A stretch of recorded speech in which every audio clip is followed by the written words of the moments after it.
150 years ago, this nation was torn apart by a great civil war. This was the greatest test our nation has ever faced. Perhaps the greatest test democracy itself has ever faced. When we look upon the bloody angle at Spotsylvania, or the deep cut at Manassas, we should not just see grass and dirt. We must see the sacrifice that was given by so many young, brave men and boys to preserve this nation and its form of government.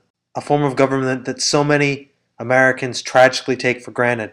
They fail to see that the strength of American democracy lies not only in the documents we hold sacred, but with the willingness of Americans to die for the ideals in those documents. Without the dead, in places like Arlington National Cemetery, the words of the Constitution would have faded into the annals of history a century and a half ago. Among the pantheon of men and women who advanced the cause of American democracy, three quite literally tower over the others. Jefferson, the man who asserted so eloquently to King George that the 13 colonies would have no more kings. Washington, the man who could have been king, but instead chose to create the American democratic tradition that we all hold so dear. And Lincoln, who in my estimation is the most important of the three.